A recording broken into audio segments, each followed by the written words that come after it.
The world thought they knew everything about them. Two icons, bound by fame, shadowed by rumors. But behind the velvet curtains of Hollywood glamour, something far more complicated played out. One was a white powerhouse who commanded rooms with his voice. The other, a bold black star who refused to shrink for anyone. Together, they were the most talked about duo in showbiz, and not just for their talent. Whispers swirled about their motives, their bond, even their secrets inside the Rat Pack. Through it all, Frank Sinatra never said a word. Until in his final moments, he broke decades of silence with a single sentence. It wasn't an apology, it wasn't a confession, but it was something even more powerful. An affirmation that stunned everyone who heard it and changed how the world remembered their story. It started with a sandwich. Not a handshake, not a contract, but a simple sandwich backstage at the Michigan Theater in 1941. Frank Sinatra, the magnetic lead singer of the Tommy Dorsey Orchestra, had just stepped into the break room. Also in that room, a 16-year-old tap dancing phenom named Sammy Davis Jr.,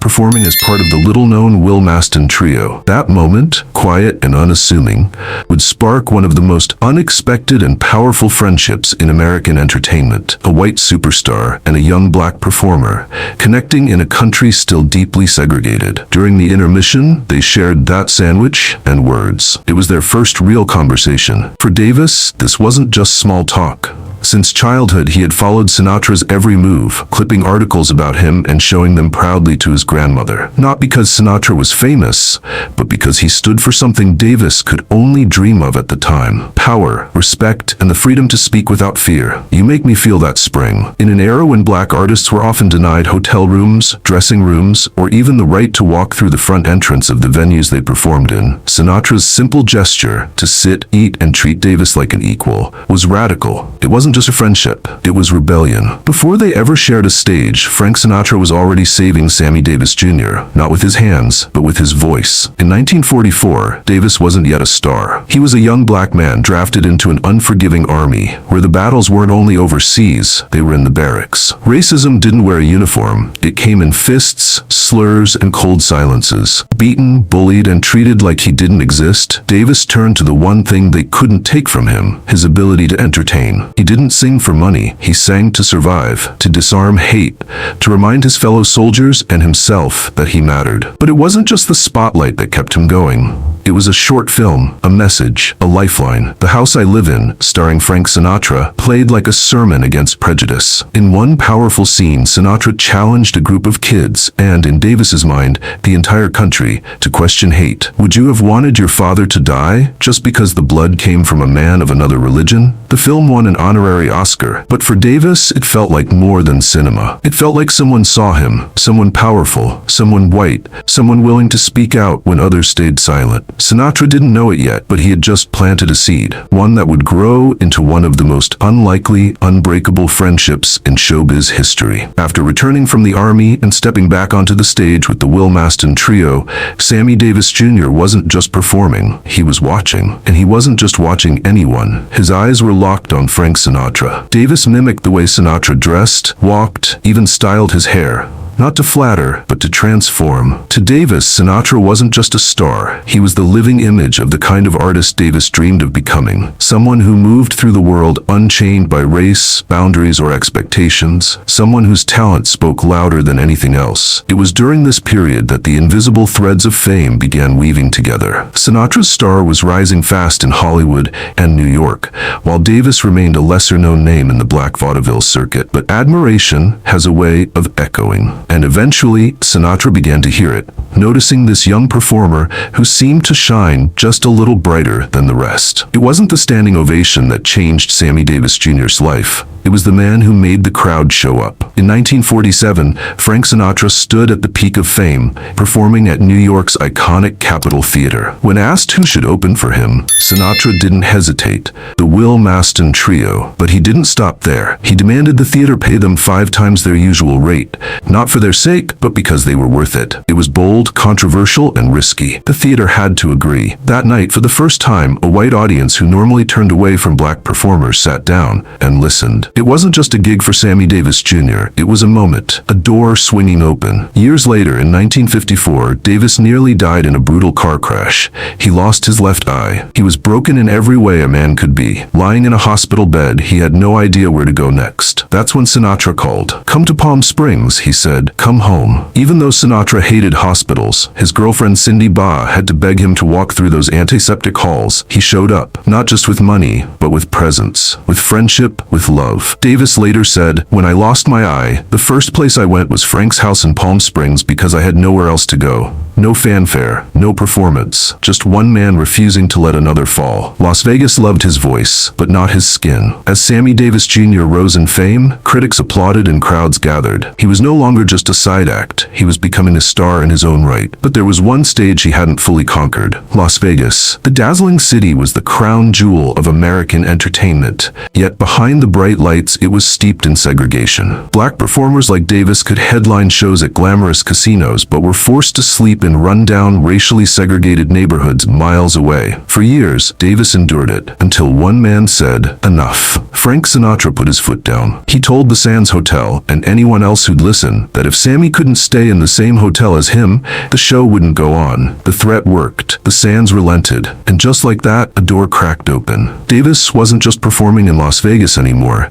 He was finally being welcomed in. In 1958, Sammy Davis Jr. was more than just a rising star. He was a walking controversy. When word got out that he was dating white actress Kim Novak, all hell broke loose. Interracial relationships were still illegal in parts of the country, and the backlash from the public, and especially from Columbia Pictures, where Novak was under contract, was immediate and brutal. Behind the scenes, powerful forces moved to shut it down. But one man didn't flinch. Some say Frank Sinatra personally stepped in, using his influence to shield Davis from the storm. He allegedly called Columbia's top brass, demanding they back off. Whether or not those phone calls really happened, one thing was clear: Davis didn't vanish from the spotlight. And that kind of protection in 1950s Hollywood, it didn't come easy. That same year, the Rat Pack was born, a powerhouse crew of performers: Sinatra, Davis, Dean Martin, Peter Lawford, and Joey Bishop. Originally dubbed the Klan, Davis immediately raised a red flag. Given its resemblance to the Ku Klux Klan, he refused the name. Sinatra listened and changed it to the Rat Pack. Sinatra may have led the group, but he gave Davis room to shine. Still, that didn't mean the jokes stopped. Davis was often the punchline, with digs at his race and speech. Yet somehow, through it all, he held his place. Not just in the group, but in America still struggling to accept him. He wasn't just the token black guy, he was the showstopper. To outsiders, it looked like the Rat Pack kept Sammy Davis Jr. around as a flashy gimmick, the daring move, the diversity checkbox. But for those who really watched, Davis wasn't a side act or comic relief. He was the pulse of the group. And Frank Sinatra? He didn't just make room for Davis. He built a space for him at the center. Some say Sinatra had a plan all along, that bringing Davis into the Rat Pack wasn't just about loyalty or friendship. It was about image, about positioning himself as progressive in a Hollywood tangled in old money and prejudice. Was it a power move to impress the liberal elite? Maybe. But if so, Davis didn't just play along. He cashed in. He gained a platform, protection, and fame that few black entertainers of his era could even dream of. For over a decade, Sinatra stood between Davis and the worst of the backlash. Not with words, but with actions. Demanding equal treatment, refusing segregated venues, and giving Davis stage time that mattered. Their bond wasn't built on press releases or handshakes. It was built in the wings, in dressing rooms, and in front of roaring crowds. But not everyone clapped. The same friendship that lifted Davis also began to crack the foundation of the Rat Pack itself. Jokes turned to tension. Apologies turned into routines. Still, during their golden era in Las Vegas, no one could deny it. The Rat Pack was America's coolest ticket, and Sammy Davis Jr. was the one lighting up the stage. They laughed on stage, the crowd, the stars, the press. But behind Sammy Davis Jr.'s smile was a storm quietly brewing. As the Rat Pack dazzled audiences with their banter and brotherhood, Davis often found himself at the sharp end of the joke. Sinatra and Dean Martin cracked wise about his skin color, his voice, even his size. The audience roared with laughter, and Davis played along, flashing that famous grin. To the outside world, it looked like fearless camaraderie, a sign of how far America had come. But behind closed doors, the cracks were showing. Davis wasn't always laughing, and outside the glitz of Vegas, the African-American community was watching closely, and not with admiration. Critics called him an Uncle Tom. Civil rights activists questioned how a man of such talent could allow himself to be a stage prop for racial punchlines at a time when Black Americans were fighting for their dignity. Davis never publicly answered. He kept showing up, kept singing, dancing, entertaining, but inside, the weight was growing. A silent conflict that no spotlight could wash away. In 1959, Sammy Davis Jr. sat down for what seemed like a casual conversation on The Shay Show in Chicago. As the microphones rolled, he opened up about Frank Sinatra, calling him a mentor, yes, but also criticizing his outbursts and disrespectful behavior. The honesty was raw. The reaction? Swift and brutal. Within days, the comments reached Sinatra. Furious, he reportedly unleashed a string of insults. Some insiders say they were laced with racial slurs. Almost instantly, Davis was fired from the upcoming Rat Pack film Never So Few, and every opportunity Sinatra could shut down, he did. Desperate to mend things, Davis sent apology letters, reached out through mutual friends, even tried to apologize face-to-face. Sinatra wouldn't budge. It took Dean Martin's persuasion and Peter Lawford's mediation for Sinatra to finally let Davis back in,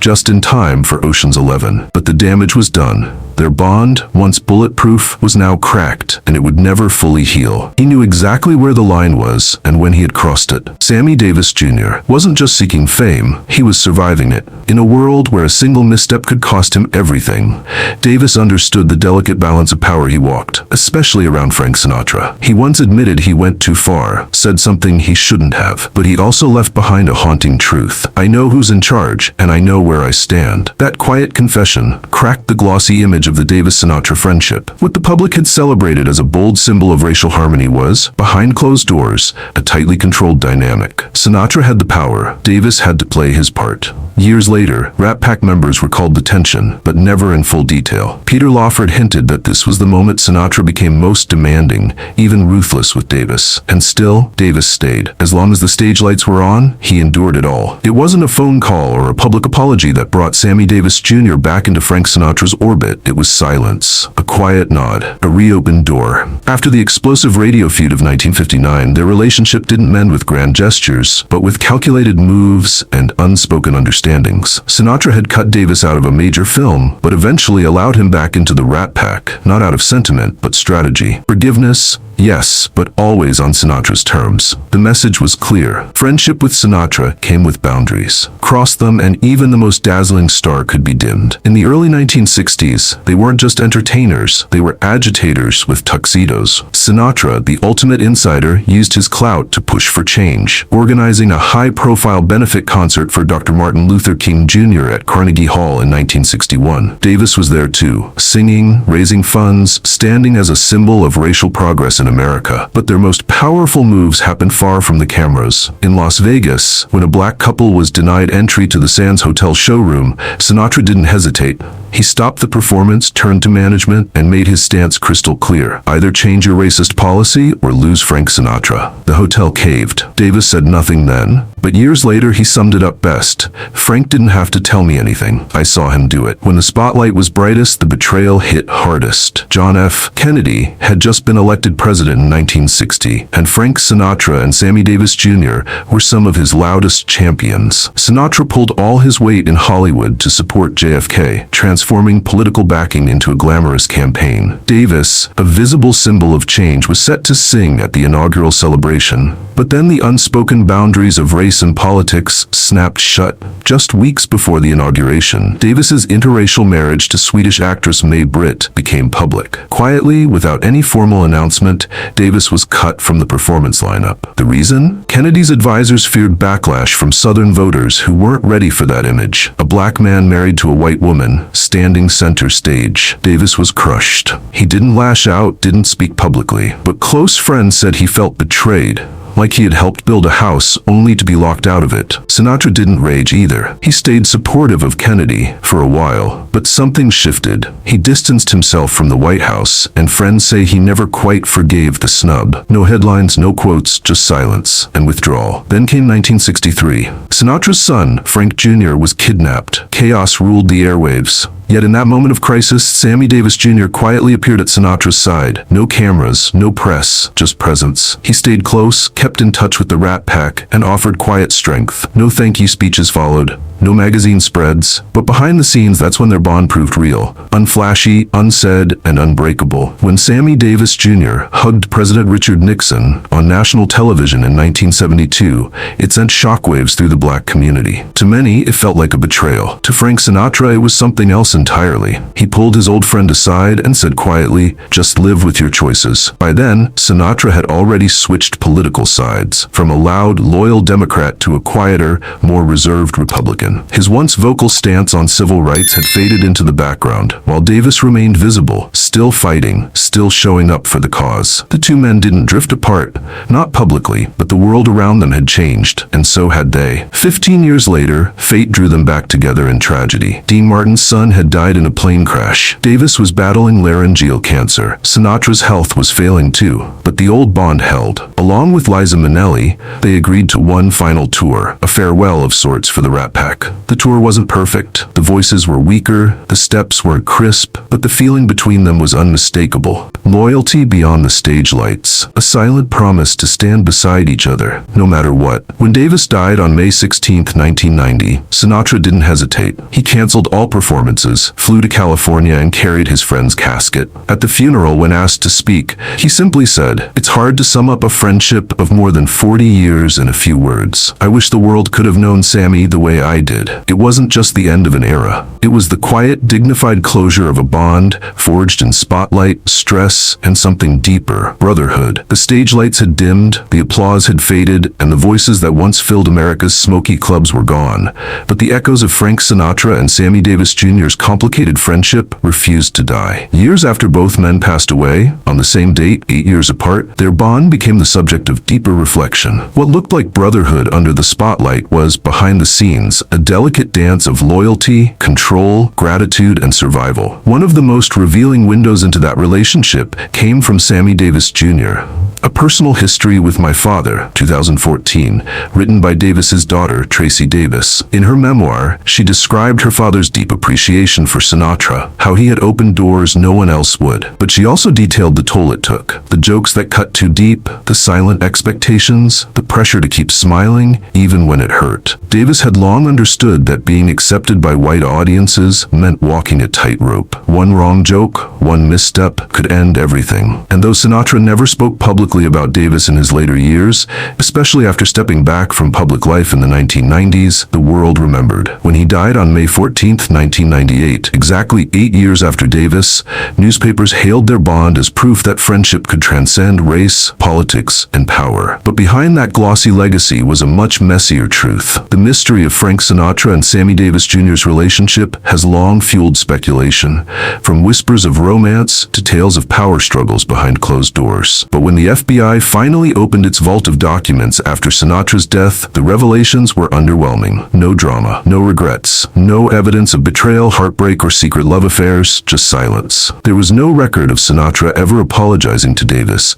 nor any sign they were more than close friends. The rumors, wild and persistent as they are, live mostly in the smoky corners of public imagination. What is undeniable, though, is what Sinatra's actions revealed. Over 5 decades, through scandals, backlash, and personal trials, he showed up. He could be temperamental and domineering, but when Davis was under attack, Sinatra never turned away. He might not have spoken against the gossip, but he never let his friend stand alone. And that loyalty, not the rumors, may be the clearest truth of all. When the world said goodbye to Sammy Davis Jr., Frank Sinatra stood among the mourners and offered just one line: "I wish the world had known Sammy the way I did." It wasn't a speech. It wasn't a performance. It was a confession. A quiet, powerful tribute that cut through decades of gossip gossip, conflict, and complicated history between two of entertainment's brightest stars. That single sentence said everything. No matter what had been whispered or written, what remained between them was something real, unshakable respect, and enduring friendship. If the story of these two legends moved you, drop a comment to share your thoughts. Like this video if you believe in the power of lasting friendship,